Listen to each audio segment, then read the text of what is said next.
C'est la lumière qui m'intéresse.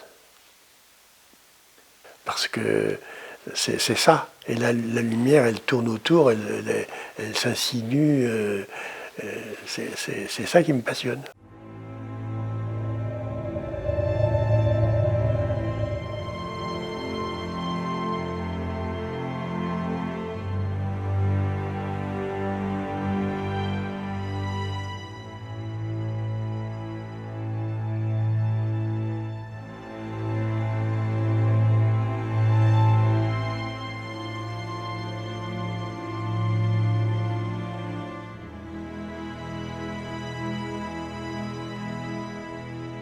J'ai très peur de la couleur, c'est pas mon truc.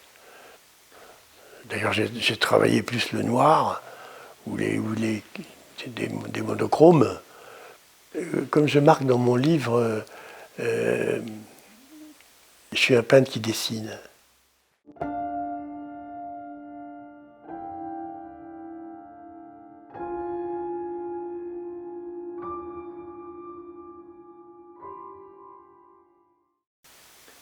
Le cube est une figure géométrique simpliste et j'ai d'abord fait un cube avec toutes ses facettes, un cube plein.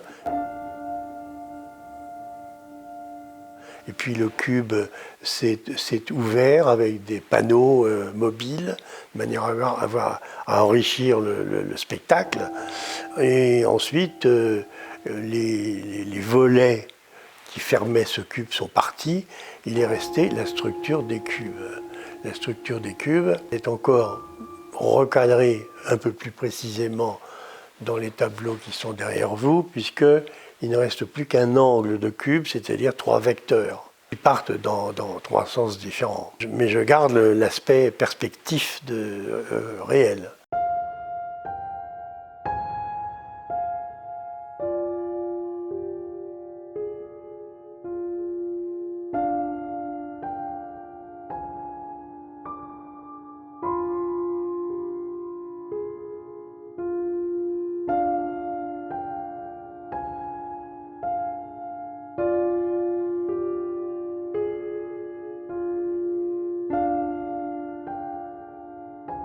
Dans les dernières choses, comme vous avez derrière moi, ils sont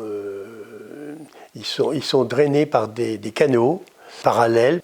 Chaque canal sort un élément de couleur qui va s'arrêter quelque part et les 2 autres vecteurs du cube sortent en haut et en bas, mais tous inclinés de la même manière.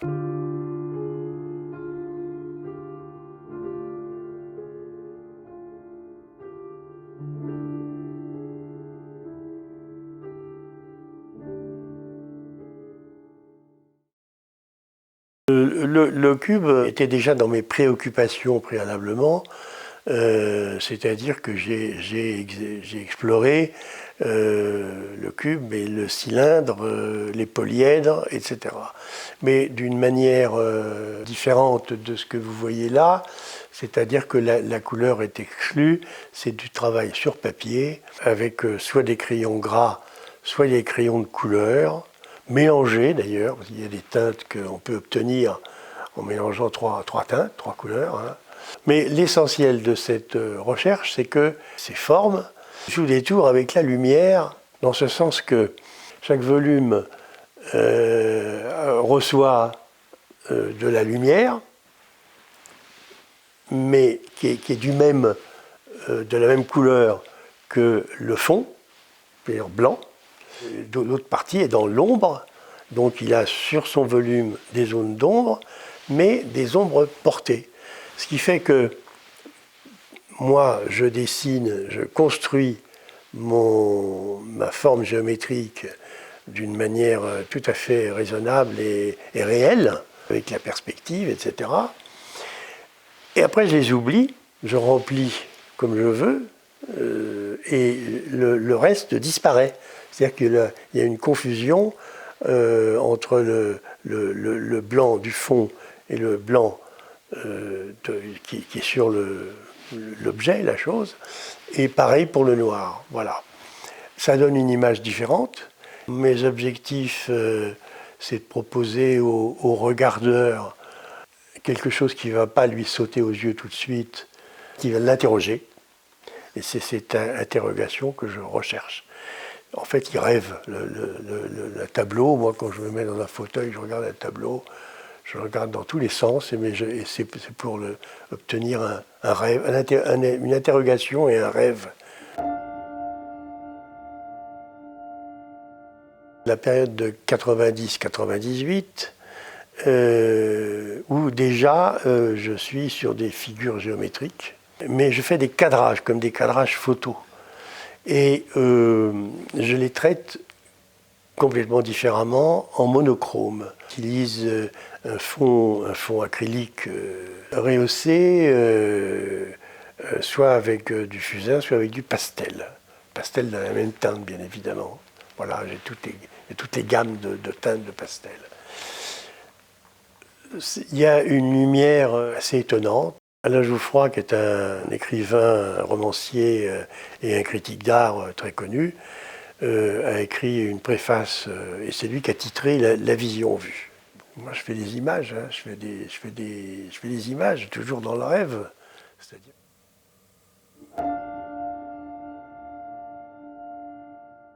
Toute cette série de visions vues découle d'une grosse période qui a duré plus de 10 ans, et qui s'appelle Les Villes, qui a été beaucoup montrée un peu partout, surtout en Europe et puis en Amérique du Nord. Ça a débuté sur un cauchemar d'agression, justement, de gens qui faisaient sauter des villes, qui tuaient des gens.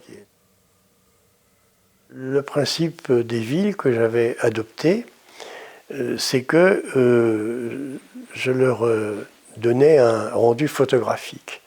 C'était entièrement au fusain, ce qui permet d'avoir de conserver des blancs purs et des noirs extrêmement intenses, et d'avoir toute une gamme de gris à sa disposition pour donner des reliefs, des volumes. C'était un gros travail, mais un mois par tableau, hein, au moins.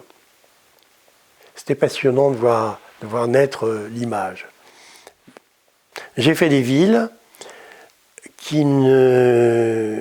que tout à chacun pouvait appréhender d'une manière normale, puisqu'il y avait la perspective, il y avait les ombres, il y a les ombres portées, tout y est. C'est une photo. C'est comme une photo. Mais au bout d'un moment où on est rentré dedans parce que c'est facile, on s'aperçoit, on se pose des questions, on se dit oui, mais où est l'humain? Il n'y a rien qui puisse donner la notion d'échelle. Il n'y a pas d'ouverture, il n'y a pas de fenêtre, il n'y a pas de porte, il n'y a pas de route, il n'y a pas de personnage, il n'y a rien. Et même les enseignes portent il y a des enseignes sur les maisons, elles sont illisibles. C'est-à-dire que c'est des caractères, des lettres qu'on ne connaît pas.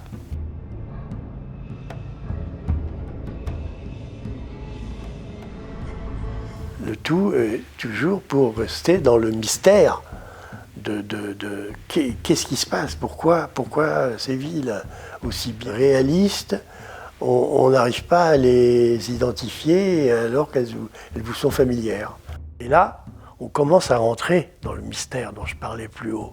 C'est-à-dire qu'on commence à s'interroger, à rêver ou à cauchemarder, mais peu importe. L'essentiel, c'est de divaguer et de chercher à rentrer dans le sujet.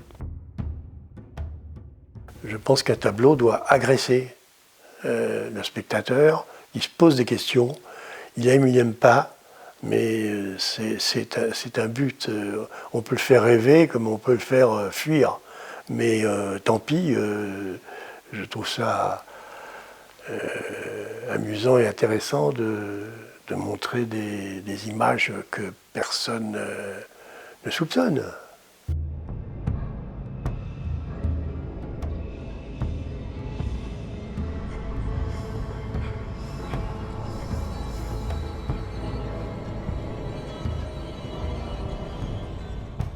j'ai aussi, dans cette période de ville, fait deux choses annexes. J'ai fait une ville toujours avec Alain Jouffroy. C'est-à-dire que j'ai inventé une ville qui n'existe pas, justement, mais dont j'ai fait le plan. Le plan se déroule d'une normalité, c'est-à-dire que on remonte à l'Antiquité, il y a une falaise, et puis les prémices de la civilisation se trouvent cachées vers la falaise. Il y a une rivière pas loin, et on voit comme des strates, toutes les périodes, jusqu'à aujourd'hui. Il se passe qu'il y a une révolution dans cette ville. Il y a des gens qui sont déchus et d'autres qui prennent la place. Et d'ailleurs, l'histoire est racontée.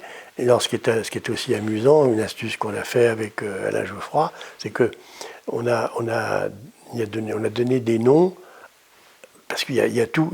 C'est une vraie ville où il y a l'hôpital, la gendarmerie, la mairie, le palais du commandeur, je ne sais, tout y est. Ça avait un ancien nom, mais la Révolution a donné un nouveau nom, en opposition. Et alors ensuite, Alain Jouffroy raconte l'histoire de deux personnes qui se baladent dans cette... mais comme le plan est très bien fait, il est tiré sur Eusalide, comme les plans d'architecture d'ailleurs, il y a un A, B, C, D, E, 1, 2, 3, 4, 5, on peut situer où se promènent les gens. Ben voilà, on s'est beaucoup amusé à faire ça. Les scénographies baroques, j'appelle ça comme ça parce que c'est pas rationnel. J'ai utilisé le vocabulaire que j'avais, dont je parlerai tout à l'heure, pour le mettre dans des lumières théâtrales, des lumières très, très zénithales. Le reste est plus ou moins dans le noir, bien sûr, c'est du théâtre. Ce sont en fait des praticables dans lesquels quelqu'un peut évoluer. Bon, il n'y a personne, on peut y aller si on veut, mais il n'y a personne. C'est pas très encourageant d'ailleurs. C'est pour ça qu'il y a des séries, parce qu'il y a des moments où j'ai envie de parler d'autre chose. Ça crée une différence. Donc là, ça a été un vrai plaisir.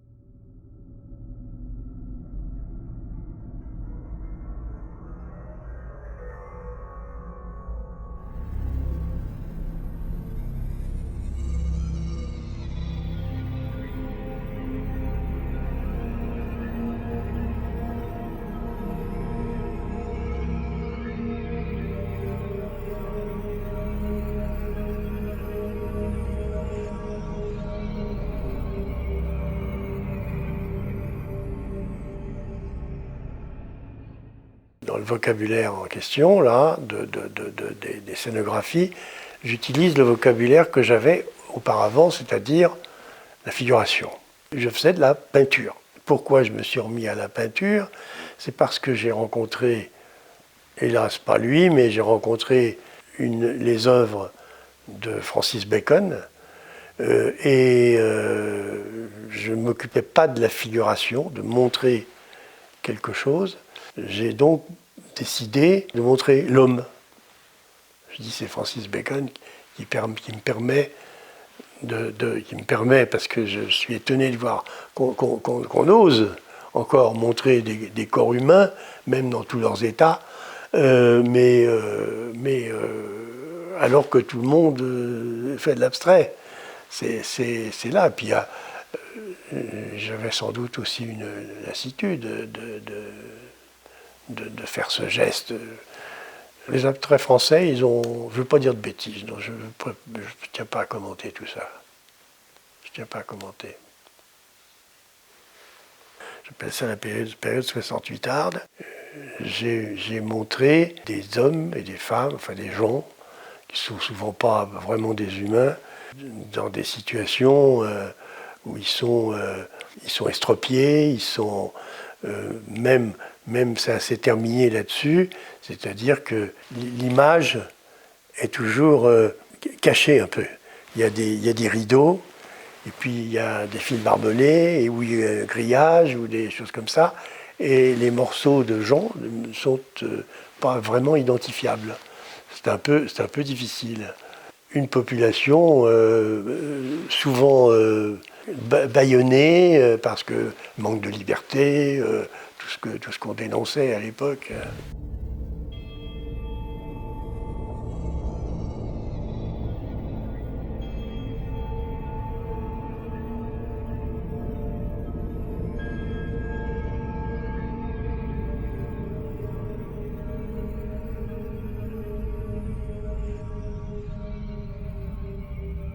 Autour de l'époque de la liberté de 68.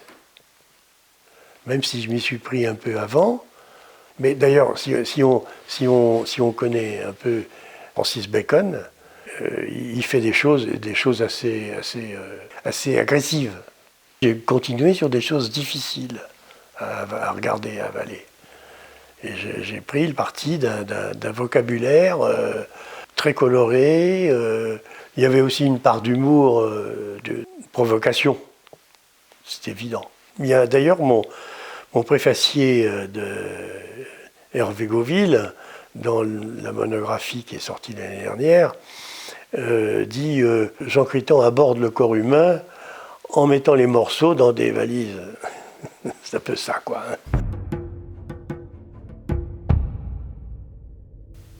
La période d'abstraction, 56-60, c'est la première partie de mon travail qui est commerciale, entre guillemets. Je veux dire que je la montre, parce que précédemment, c'était des études, je ne les montrais pas. Là, on commence à montrer des choses. C'est l'époque où tout le monde fait de l'abstrait. Hein.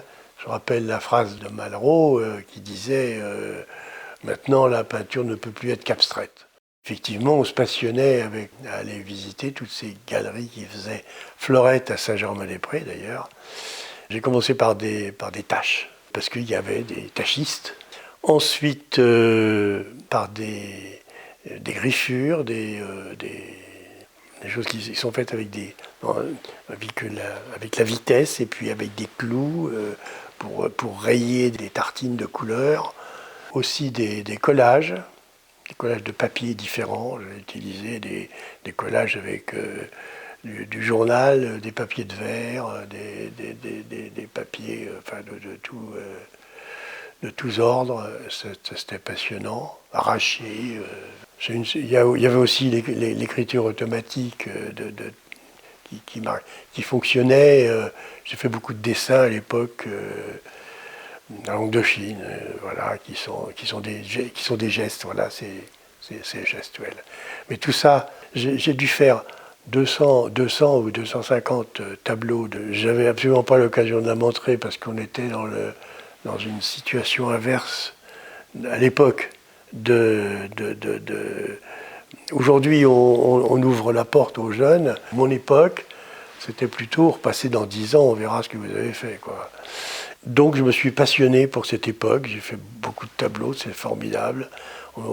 Ils sont tous plus ou moins sur papier, on en fait 5, on en déchire 4, et puis voilà, il en reste un, et puis voilà, c'est l'histoire.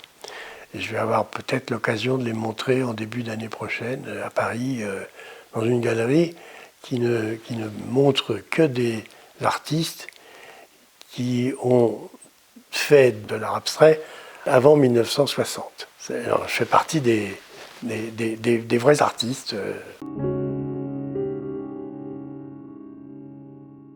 Je me suis retrouvé un jour en 1956, à l'automne 56.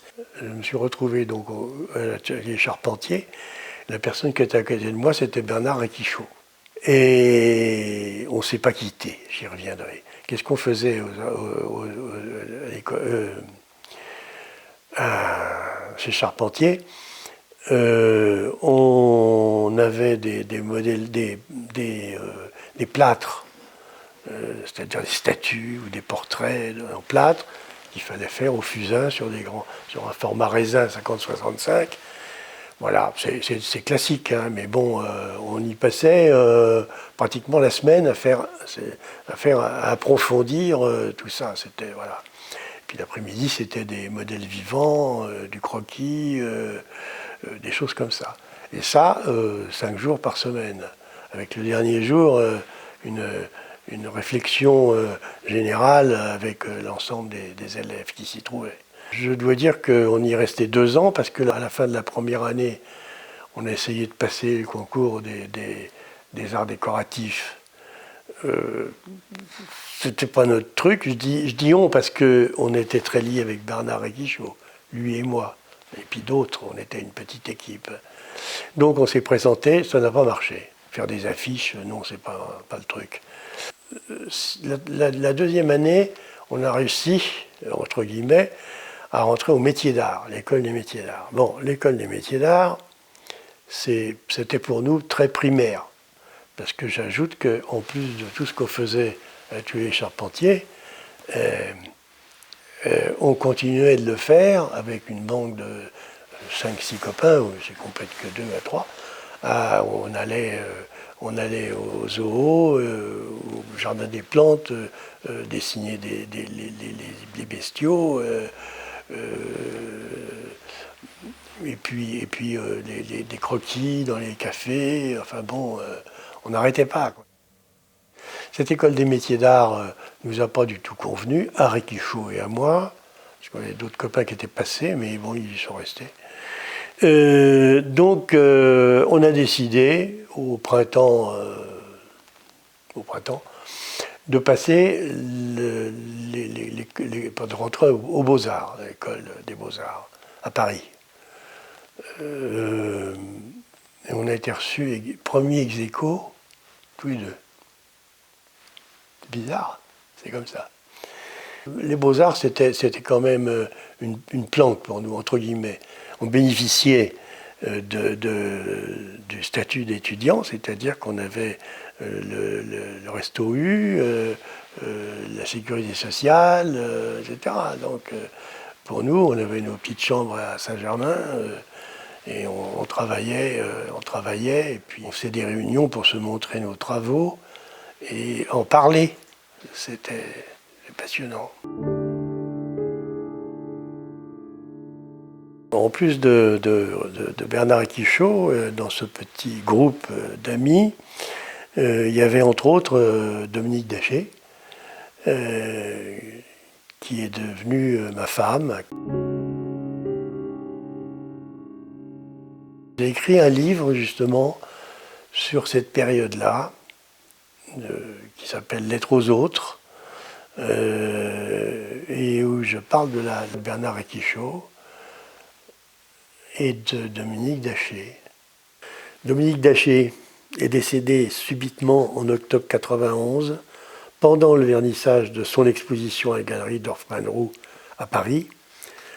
Le suicide de Bernard Réquichot 2 jours avant l'inauguration de son exposition et le malaise mortel de Dominique pendant son vernissage ont les mêmes causes. La tension extrême que représente pour l'artiste le fait de sortir de son atelier des œuvres longuement et souvent douloureusement élaborées et de les abandonner au regard des autres.